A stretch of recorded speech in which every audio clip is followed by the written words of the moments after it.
Facebook family. My name is Jennifer Paz, and I'm with Tierra Antigua Realty, which is a locally owned real estate brokerage in the city of Tucson. Today I'm coming to you from Nova Home Loans, and this is one of my preferred lenders, Chris Bass. We're just going to kind of go into the process of obtaining financing, the different loan programs, down payment assistance, what's the minimum down payment, just typical things that my buyers have asked me, and so I'm going to ask the expert. So Chris Bass, can you tell us how long you've been in lending? Sure. I've been with Nova for about 6 years, and I've been a loan officer since 1993. And I love what I do. I love the people I meet. I love to help people get into their homes. You develop personal relationships with customers, and I just really care about my clients. And she really does. I send most of my clients to her, and I've got 100% feedback from my clients. So she's really good at what she does. She's very personable, and she always goes the extra mile for all of my clients. So I really appreciate that. Well, it's my pleasure. Thanks. I'm just doing my job. I think it's more than doing her job, but you know what? Okay, we'll take it. Again, like I said earlier, I have questions that my buyers have sent to me via email, and so I'm just going to shoot down the line and ask Chris. So down payment assistance programs, are there any available? If so, what are they? Yes, lots of programs available. Most of them are for first-time home buyers, but we do have a couple of programs where you just can't own any other real estate. We have Pathway to Purchase, which is 10% of the purchase price up to a maximum $20,000. Income restriction is very liberal. It's $92,984, and you just cannot own other real estate. Now for that, does that mean, is that per person, or that could be a couple as well? Whoever is on the loan. Okay. So let's say that you have a married couple and their income jointly exceeds the limit. Perhaps we could just put one of them on the loan. Got it. So it's whoever is on the loan. That particular program does require that you buy in eligible zip codes. Okay. And I have a list that I can provide. I don't know it off the top of my head, but there's quite a few zip codes. That'd be great. Okay. Yeah. Other programs? Sure. There's WISH, which is, again, you have to meet the income restrictions. There's no credit score requirement for WISH. Wow. If we can get an automated loan approval, then that just transfers over to the WISH requirement. It's $3 for every $1 you put down, up to $15,000. Wow. Again, there are income restrictions. Yeah, it's an awesome program. Okay. Income restrictions, I've got a flyer that I can send to you, but Perfect. another program, Home, 3.5% down payment. Again, income restrictions, same applies for the credit score. As long as we get an automated approval on the lending side, that transfers over and meets the credit requirement for the home program for the down payment assistance. Wow, those sound great. Yeah, they're great programs. One of the questions I have that I've been asked several times is first-time home buyer. Mm-hmm. What does that mean? Someone who hasn't owned a home in the last 3 years. That's huge, because people have asked me that question and they assume it means they've never owned a home before, and I know that to not be true, which is why I made sure I asked Chris that question. You haven't owned a home in the last 3 years, so a lot of people are first-time home buyers. They fall into that category, even if they've previously owned property. So I wanted to make sure to get clarification on that question. Yeah. On to the next. Down payment. So I know there are different loan programs out there. Can you just kind of basically skim over the minimum down payments on the different loan programs? Sure. So we have 4 types of loans. There's a VA, USDA, FHA, conventional. VA, you have to have served in the military. You can put as little as 0 down. FHA is 3.5% down. Okay. USDA is 0 down. You have to buy in a USDA approved area. Again, you have to meet income restrictions. It's a great loan program as long as you are in a USDA eligible area. We just go to the USDA map, we look up the property address, make sure it's eligible, and then you qualify. Conventional, 3% down is available for first-time home buyers. Wow, I didn't know that. 5% down for anyone else.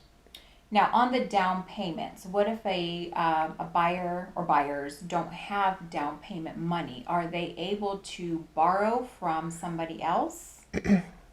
So lending guidelines allow you to get down payment assistance, borrowed funds for down payment assistance, as long as it's secured by something. So you can borrow against another piece of property. Okay. You can borrow against a 401k. You can borrow against a car. Okay. But it has to be secured. You cannot pull it off of a credit card, for example. Got it. That's huge. A lot of people just assume that they can do that because they have, you know, the money to do that with that flexibility. Okay, so we can't do that. Yeah. Okay. And then the process of from pre-approval to basically closing escrow, how long does that typically take?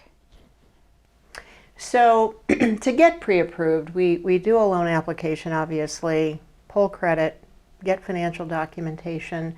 That can be done very quickly. I mean, I've done pre-approvals in 20 minutes. Okay. And I've done pre-approvals in 2 weeks. It depends on how quickly I'm able to get the information. Once you're pre-approved, obviously then you look for a home. Mm-hmm. That can take, you know, that time can vary. Yeah. Absolutely. Once you're under contract on a home, you know, we see a lot of closings 30 to 45 days. Okay, and that's pretty typical, 30 to 45. Yeah. Okay. Let's see what else clients have sent me. Closing costs. What are closing costs? Are they a compilation of things, or are they strictly lender fees? I mean, what is a closing cost? So closing costs are all the fees of all the parties in the transaction. Lender fees, title company fees, the appraiser's fee, the first year's homeowner's insurance, Okay. With the insurance company of your choice, a couple months worth of property taxes, recording fees. So really all the fees of all the parties in the transaction. They can vary depending on the type of loan.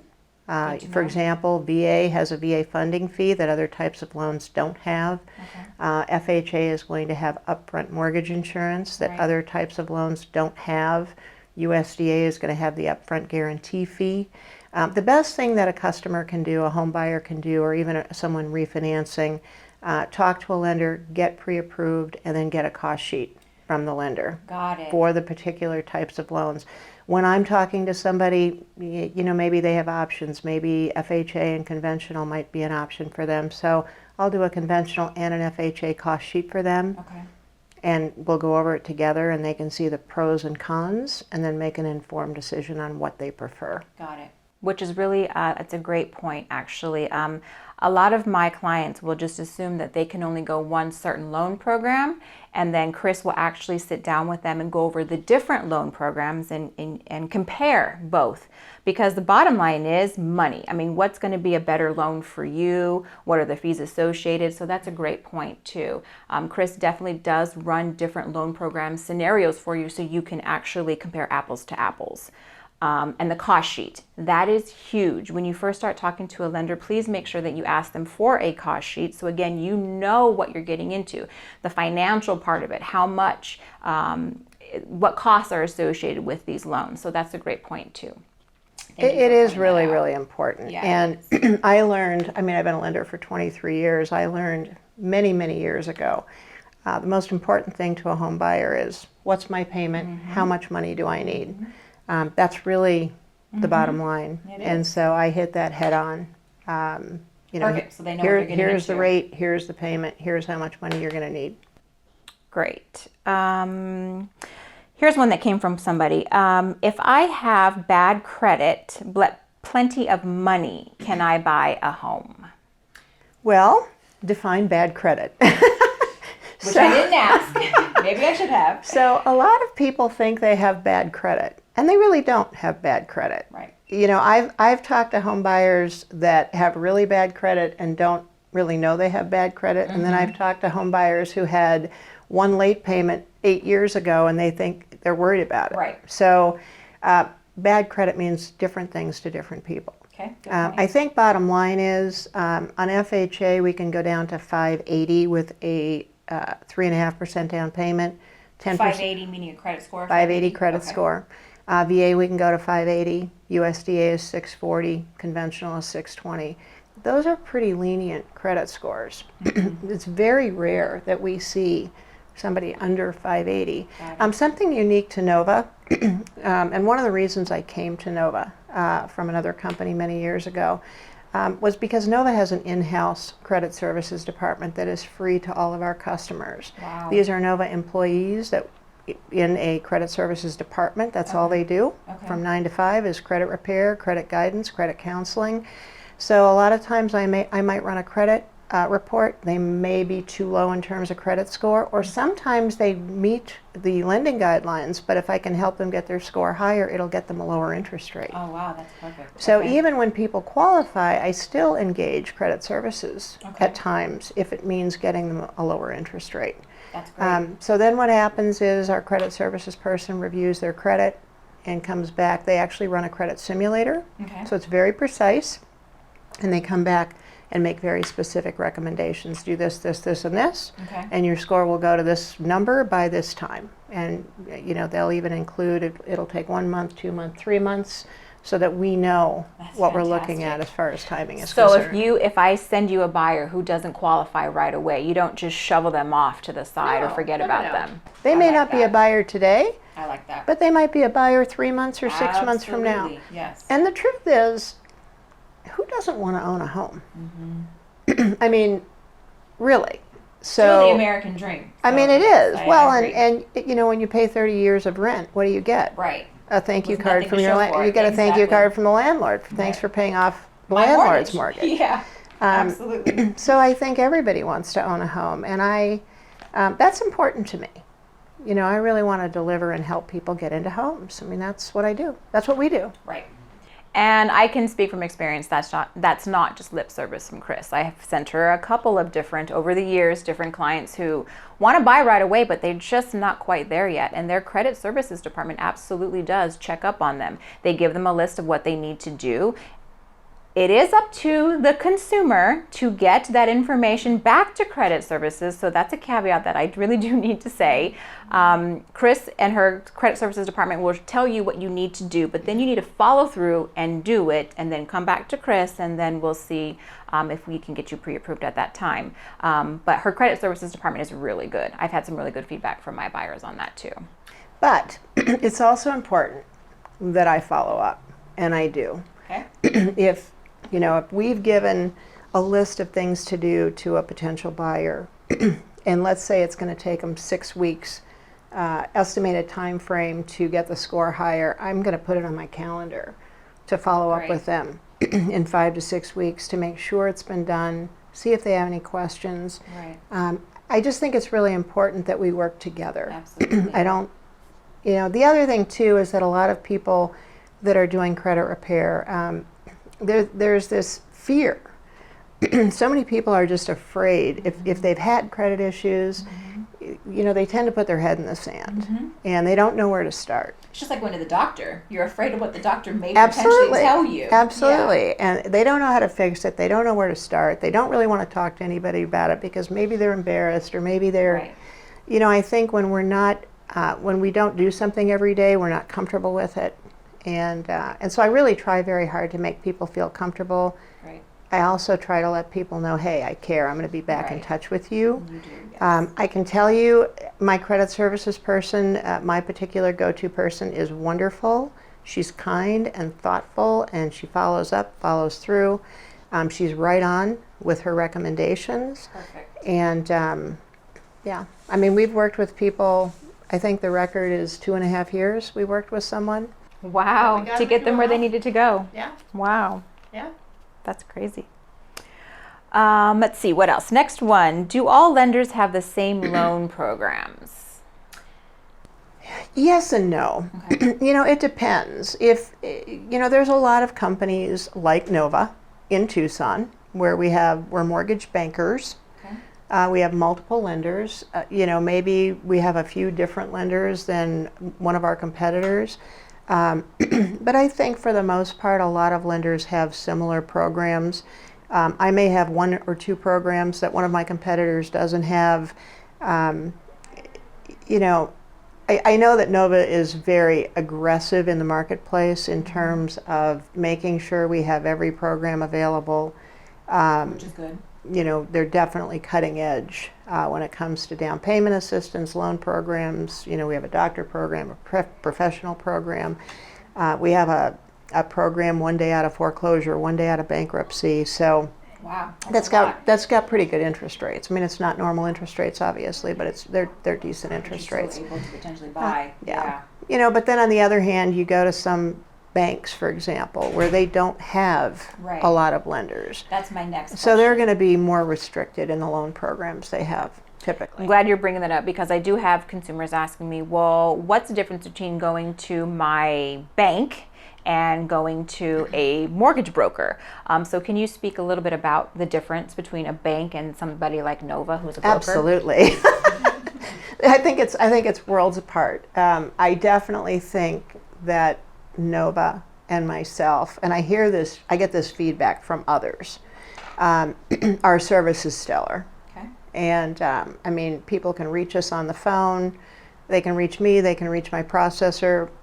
They can email me. They're going to get an answer the same day. I think when you go to a bank, you know, you're dealing with a big corporation and their red tape, and you don't hear back from people. I mean, I've competed against some of the big banks, and I've gotten loans because they were trying to compare rates, and they were trying to get a cost sheet from a bank, trying to get a cost sheet from me. They got the cost sheet from me the same day, and 5 days later, they were Right. still waiting for a cost sheet from the loan officer at the bank. Right. And they just threw their arms up in the air. So, not to badmouth the competition, Right. but it's feedback that I've gotten. So, you know, people need to do what they're comfortable with, but I think it's always important, if you're going to go with a bank, you know, check with someone else. Check with me, check with someone else. I mean, Compare. talk to a couple people Right. and see who you're comfortable with, Right. I agree. and see who calls you back. Which is huge. Communication is huge. In all aspects of our life, communication is huge. Well, it is. And if you can't get a lender to call you back on the first call, then good luck at getting closed on time. Right, exactly. Chances are, will it be, number one, a smooth transaction? I'm not so sure. And yeah, will it close on time? That's another. Yeah, and you know, not to mention the fact that loan officers do communicate with real estate agents throughout Right. the transaction. Right. I mean, we can't disclose confidential information, but we can certainly update you on the process. transaction, and that's big. That's really important. It makes everybody feel more comfortable. Nobody's worried. Nobody's nervous about what's going on. Right. So I think it just makes for a smoother, happier transaction. Okay, I think I want to wrap up with the last question of the session today on appraisals. What is an appraisal? Do you have to have an appraisal? Who pays for an appraisal? Go. So I'll start with the last question first. So anyone can pay for an appraisal, meaning the buyer or the seller. Okay. It's negotiable. Typically, it's the buyer. An appraisal is the lender hires the appraiser. The appraisal actually belongs to the lender, and it is proof. The appraiser is basically verifying that what the buyer is paying is reasonable. Okay. So an appraisal doesn't necessarily determine market value. This is kind of a weird concept.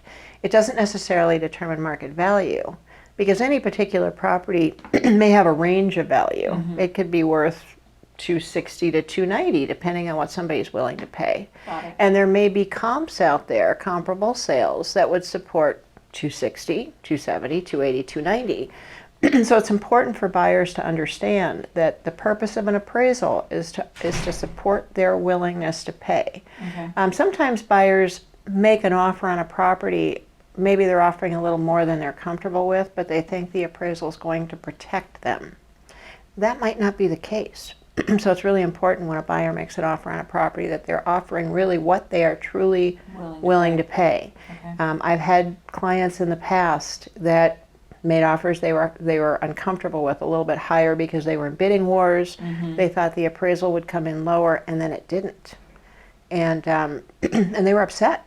So it's just really important when a buyer makes an offer that they understand what they're offering, why they've looked at the comps with you. Obviously, you do that, and that they're really truly willing to pay what they're offering. Great. Great. All great info today. And one other question that you had, is an appraisal required? Most of the time. Fannie Mae and Freddie Mac started doing appraisal waivers in rare cases. Oh, okay. I've probably had 2 or 3 appraisal waivers in the last 12 months. Wow.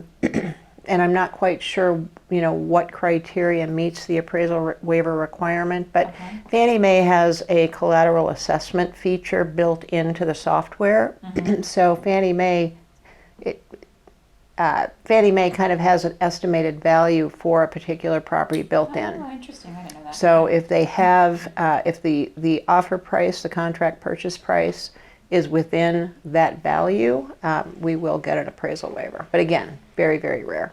Interesting. I did not know that. I thought that every financed offer had to have an appraisal. So that's interesting. In most cases. And again, even if we get an appraisal waiver, obviously if the buyer still wants an appraisal, they can do that. Sure. It's also true on a cash deal too. You don't have to have an appraisal on a cash deal because there's no financing involved. But a lot of buyers still, even though I will go over comps with them, a lot of cash buyers, let me say that. A lot of cash buyers, even though I'll go over comps with them, they still would like to know a professional, report as their opinion, an actual appraiser's opinion of value. So you can have an appraisal done on a cash purchase as well. And a lot of buyers are doing that right now. Okay, so I just want to thank Chris for taking time out of her very busy day to meet with me and go over some, some really good questions that buyers have, and they wanted me to ask her. So again, thank you. My pleasure. Thank you for your time. Do you want to go ahead and tell them how they can reach you? Sure. You can reach me at 909-1565 by text or calling, and my email address is chris.bass@novahomeloans.com. Perfect. And I'd love to hear from you. She's a really good lender, trust me. I'd really love to hear from you. I do want to tell you, obviously, my credentials. Again, my name is Jennifer Paz. I'm with Tierra and Tigre Realty here in Tucson. My cell phone number is 520-390-2701. My personal email address is my name. That's Jennifer Paz. So it's JENNIFER. P as in Paul, A, Z as in zebra, and then AZ for Arizona. So it's JenniferPazAZ@gmail.com. And then our website is TucsonHomeViewer.com. Again, you can text me, email me, call me. I'm available pretty much all the time. If I don't answer you, I will just make sure that I get back to you within a 24-hour period. So again, thanks for Chris Bass for meeting with us today here at our office at Nova Home Loans on Oracle Road. Until next time, Facebook family, see you later. Thanks.